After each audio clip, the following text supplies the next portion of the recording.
आप देख रहे हैं सुदर्शन न्यूज। नमस्कार। ब्रेक के बाद एक बार फिर आपका स्वागत है। चलिए खबरों में आगे बढ़ते हैं। आपको बता दें, सुदर्शन न्यूज की मुहिम नौकरशाही जिहाद महाअभियान के प्रोमो ने जिहादी गैंग को डरा कर रख दिया है, जो ये दिखाता है कि आईपीएस आईएएस में भर्ती प्रक्रिया में जरूर कुछ काला है। सुदर्शन को जनता का भरोसा मिलता देख कट्टरपंथी कोर्ट पहुंच गए, जिसके बाद कोर्ट ने हमारी मुहिम पर स्टे लगा दिया। टीवी इतिहास में ये पहली बार हो रहा है जब किसी शो को होने से पहले ही इतना हंगामा हुआ और उस पर रोक लगा दी गई। शो रोकने के लिए कैसे ये षड्यंत्र हुआ और फिर सुदर्शन न्यूज के प्रधान संपादक सुरेश चौहान के जी ने इस पूरे मुद्दे पर क्या कुछ कहा, आपको पहले सुनाते हैं। मैं जब आपके सामने इस शो को करने के लिए उपस्थित हूं, हमेशा की तरह 8 मिनट पहले मेरे पास देश की राष्ट्रीय राजधानी दिल्ली के हाई कोर्ट का आदेश आया है और उस आदेश में यह कहा गया है कि सुदर्शन का 28 तारीख शुक्रवार, मतलब इस वक्त का बिंदास बोल नहीं हो सकता, जो कि हमने जिसमें कहा गया था यूपीएससी जिहाद और नौकरशाही जिहाद का यह कार्यक्रम रहेगा। यह आदेश जब दिया गया तो हम वहां कोर्ट में उपस्थित नहीं थे। हमारे पास किसी प्रकार की कोई सूचना नहीं पहुंची थी, स्वाभाविक हम वहां नहीं थे। आदेश की जानकारी सोशल मीडिया के द्वारा पता चल रही थी, लेकिन कॉपी नहीं मिली थी, जो केवल 8 मिनट पहले मुझे मिली है। और मैं इन तमाम संस्थाओं का सम्मान न करते हुए यह कार्यक्रम करूंगा, ऐसा कहने वालों को मैं बताना चाहता हूं कि मैं उनका वंशज नहीं हूं।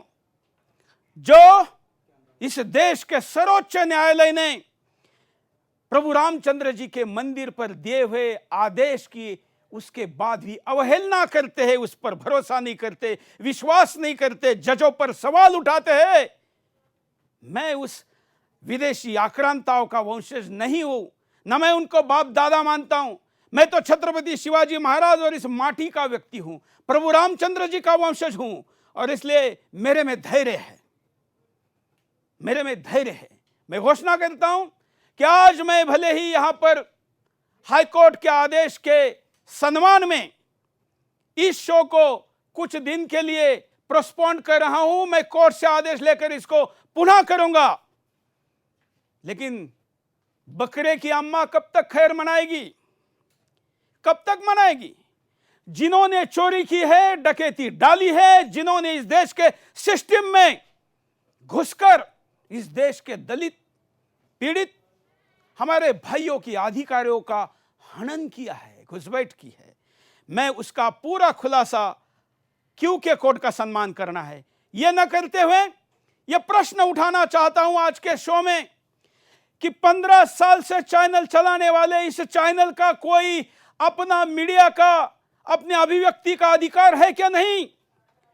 मेरी पत्रकारिता को 30 वर्ष हो रहे। मैंने 17वें साल में कॉलेज कैंपस के रिपोर्टर के तौर पर अपने जीवन की शुरुआत की थी। 30 वर्षों में हमारे पत्रकारिता पर किसी प्रकार का कोई अपराध साबित नहीं हुआ, इस चैनल पर कोई अपराध साबित नहीं हुआ, आरोप तो किसके ऊपर नहीं हुए, लेकिन ऐसे चैनल को अपना शो करने से रोका जा रहा है। और इसलिए मैं दिखाना भी चाहूंगा कि कितने बड़े नोटिस है, 2000 पेजेस के आसपास के नोटिस है, पेपर से जिसमें आदेश किया गया है। लेकिन ध्यान रखना, कोर्ट के पीछे छुप रहे हो। कोर्ट ने यह आदेश इसलिए दिया क्योंकि हम वहां उपस्थित नहीं हो पाए थे। यह भी शायद व्यवस्था थी, सवेरे नोटिस, दोपहर में आदेश और शाम तक हमको पहुंचना। इससे बड़ी बात क्या हो सकती है? जरा पूरा लाइए, सारे पूरे लाइए, पूरा लाइए ना, ये सारे। ये देखिए, ये आदेश अभी मेरे पास पहुंचे हैं। ये तो 25% ही डॉक्यूमेंट है, और भी डॉक्यूमेंट है। इसमें कहा गया है कि stay to broadcast propose program till the next date of the hearing which is 7 सितंबर तक कार्यक्रम को पोस्टपोन करने के लिए कहा गया है। हालांकि इस देश के अंदर चल रही आजादी के बाद की सबसे बड़े षड्यंत्र को मुझे खोलने का मौका दीजिए। वहीं सोशल मीडिया पर सुदर्शन न्यूज के इस कदम को देश की जनता ने खूब सराहा। जी हां, देश विदेश से लोगों ने अपनी प्रतिक्रिया दी है, अपने ट्विटर और उस पर ट्रेंड किया। हैशटैग सुरेश चौहान के आगे बढ़ो। इस हैशटैग से यह साफ पता चलता है कि देश की जनता हमारे साथ है। बेशक हमारे कार्यक्रम पर फिलहाल रोक लगा दी गई हो, लेकिन सुदर्शन न्यूज कानूनी लड़ाई के लिए भी तैयार है। हम अपने कार्यक्रम को देश के आगे जरूर रखेंगे। नौकरशाही जिहाद के षड्यंत्र से सुदर्शन न्यूज जरूर पर्दा उठाएगा। कि मैं आईपीएस और आईएएस इस व्यवस्था के खिलाफ हूं। मैं जरा कंट्रोल रूम को कहूंगा कि जरा वो 2 ट्वीट दिखाइए। मेरे खिलाफ जो ट्वीट किया गया आईपीएस एसोसिएशन के द्वारा, उसको 60,000 से ज्यादा लाइक मिले हैं। लेकिन आज एक एसपी का बलिदान हुआ। उस एसपी के बलिदान पर जो ट्वीट किया गया, उस ट्वीट को 600 से भी कम लाइक मिले। इस देश के आईपीएस एसोसिएशन को उतरने का कोई कारण नहीं था, क्योंकि मेरा तो यह पूरा अभियान आईएएस और आईपीएस के सिस्टम में गलत लोग ना आए तो जो चुनने की प्रक्रिया है उस प्रक्रिया के विरुद्ध है। मैं तो वो व्यक्ति हूं जो रोज रात को 9:59 पर एक प्रोमो चलाता हूं और मैं कहता हूं कि आप जो सोने के लिए जा रहे हैं, जो चैन की नींद सोने जा रहे हैं, ये जिनके कारण है उस सीमा पर खड़े जवान को, पैरामिलिट्री फोर्स के जवान को और पुलिस के जवान को याद करिए। मैं ये जब कहता हूं, ये कहने वाला चैनल है। ये देखिए आईपीएस एसोसिएशन का ये ट्वीट है जिसमें कहा गया था कि सुदर्शन का नाम तो नहीं लिया, लेकिन सुदर्शन ने कंडेम्ड किया उन्होंने हमारे कार्यक्रम को, और इसलिए इस ट्वीट पर तो 34,000.5 लाइक है। लेकिन जो दूसरा ट्वीट है जिसमें मतलब मेरे खिलाफ वाले लोग, ये देशभक्त नहीं है।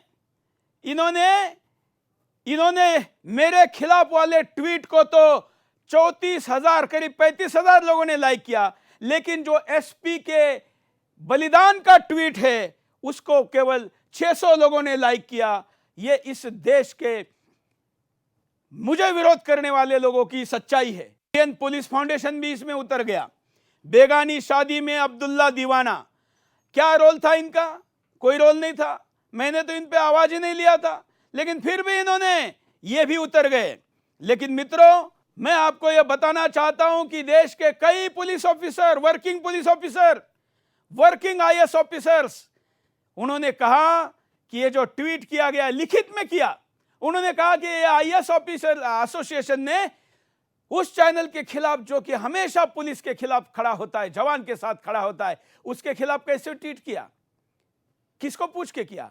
क्या इसको एग्जीक्यूटिव कमेटी की परमिशन थी, या आईपीएस एसोसिएशन का ट्विटर हैंडल में भी कोई इन्फिल्ट्रेशन हुआ है? ये मैं नहीं कह रहा हूं, एक आईपीएस ही पूछ रहा है। इसका जवाब अभी भी 24 घंटे से ज्यादा समय बीतने के बाद भी आईपीएस एसोसिएशन नहीं दे पाई है। खैर, आईपीएस एसोसिएशन पुलिस फाउंडेशन को दूर रखते, क्योंकि ये तो खामखा बेगानी शादी में अब्दुल्ला दीवानी की तरह इनको उतारा गया। कैसे उतरे ये भी उनको पता नहीं है।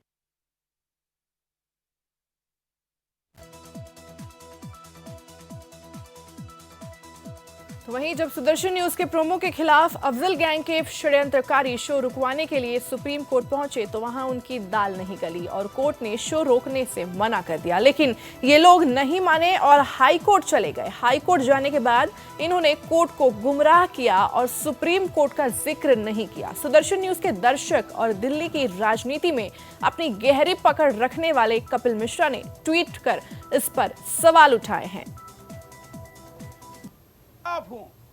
मैं जरा very clearly that मुझे कहा गया कि मैं आईपीएस और that what he has said, what Chavanke has said in his Twitter, you're saying is clearly an offense. Yeah. Yes, under hate speech laws, under Indian law. Yeah, I will explain. There is a 3-judge bench judgment, March 2014. It's called Pravasi Bhalai Sangathan versus Union of India. I will just read a few lines from para 7 of the judgment, and that screams out how this particular statement of Mr. Suresh fits into that. I'll just read it. Hate speech is an effort to marginalize individuals based on their membership in a group. Emphasis on the word marginalize. using expression that exposes the group to hatred, hate speech, seeks to delegitimize group members in the eyes of the majority, reducing their social standing and acceptance within society.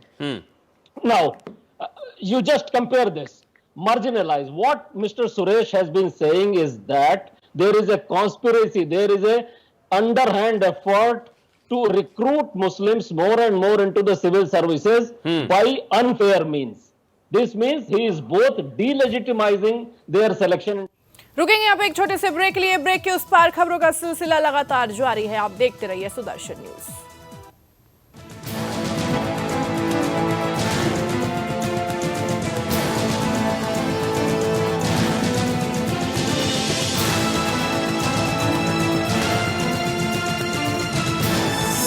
आप देख रहे हैं Sudarshan news.